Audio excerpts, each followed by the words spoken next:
అందరికీ స్వాగతం నిపుణ స్పీక్స్కి. ఈరోజు మనము మన పోతులూరి వీరబ్రహ్మేంద్ర స్వామి గారు కాలజ్ఞానంలో ఏం చెప్పారు, ఇప్పుడు జరుగుతున్న విషయాలు ఎలా ఉన్నాయనేది మనం ఒక్కసారి చూద్దాం.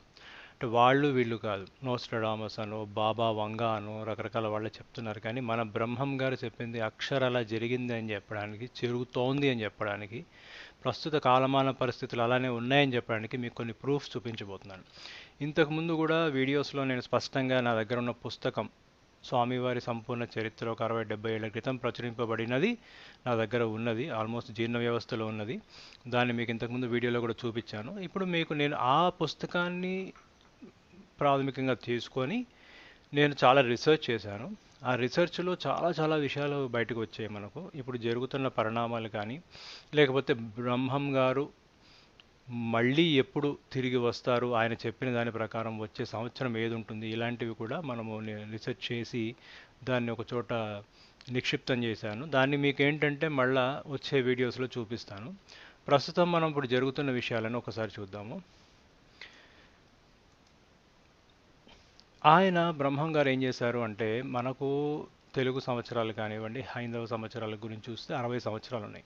ఈ 60 సంవత్సరాల్లో ముఖ్యంగా ఆయన ప్రస్తావించిన సంవత్సరాలు మీకు ఇక్కడ చూపిస్తున్నాను.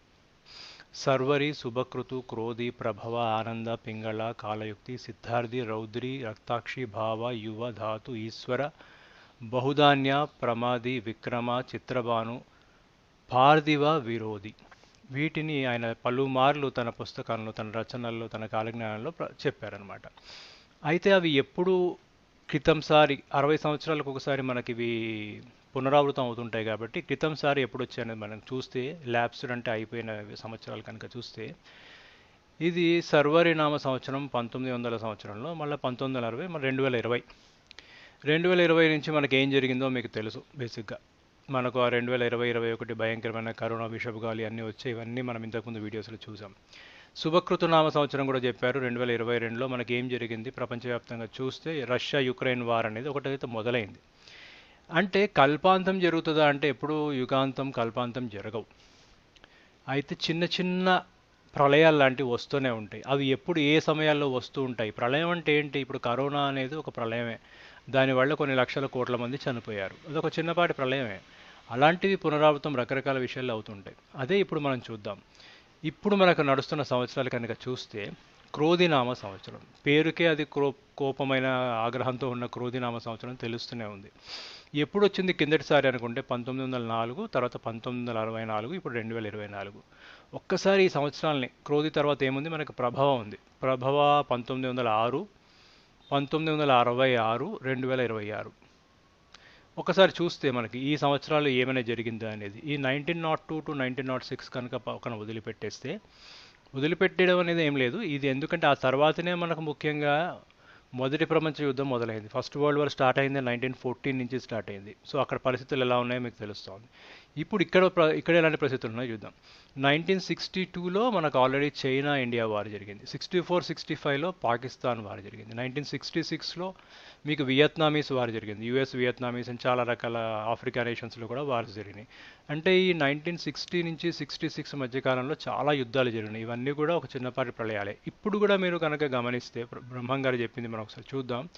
2024లో ఉన్న 2026 వరకు కూడా ఇటువంటి భయంకరమైన, ప్రపంచవ్యాప్తంగా ఇటువంటి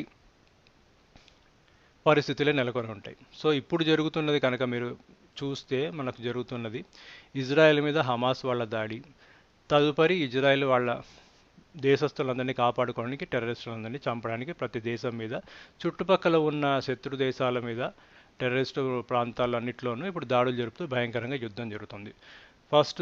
మొట్టమొదట పాలస్తీనా అదేంది, గాజా స్ట్రిప్, దాని తర్వాత లెబనాన్ మీద విపరీతంగా, ఇప్పుడు ఇరాన్ వాళ్ళు కూడా యుద్ధం కొని తెచ్చుకుంటున్నారు. ఇది ఎక్కడి వరకు దారితీస్తుంది అనేది మనకు తెలియదు. ఒక మంచి విషయం ఏంటంటే, యునైటెడ్ అరబ్ ఎమిరేట్స్ కానీ ఈ మిగతా ఎమిరేట్స్ సంయమనం పాటించడం, మాకు దీంతో సంబంధం లేదు అని చెప్పడం. ఎక్కడైతే అల్లరిమూకలు, ఈ విచిత్రమైన టెర్రరిస్టులు ఉన్నారో వీళ్ళ వరకు కూడా యుద్ధం జరుగుతుంది. వాళ్ళు ఏమాత్రం రిటాలియేట్ చేసినా ఇప్పటికే యుఎస్, యూకే, ఫ్రాన్స్ లాంటి దేశాలు కూడా అక్కడ మోహరించి ఉన్నాయి. సో ఏ రకంగా చూసినా భయంకరమైన యుద్ధ పరిస్థితులే. మీకు ఏం జరుగుతుందో తెలుసు, ఎంతమంది చనిపోతున్నారు. మంచివాళ్ళేమి కాదు, చెడ్డవాళ్ళే చనిపోతారు ఎప్పుడైనా. ఎలా చనిపోతున్నారో కూడా చూడండి మీరు.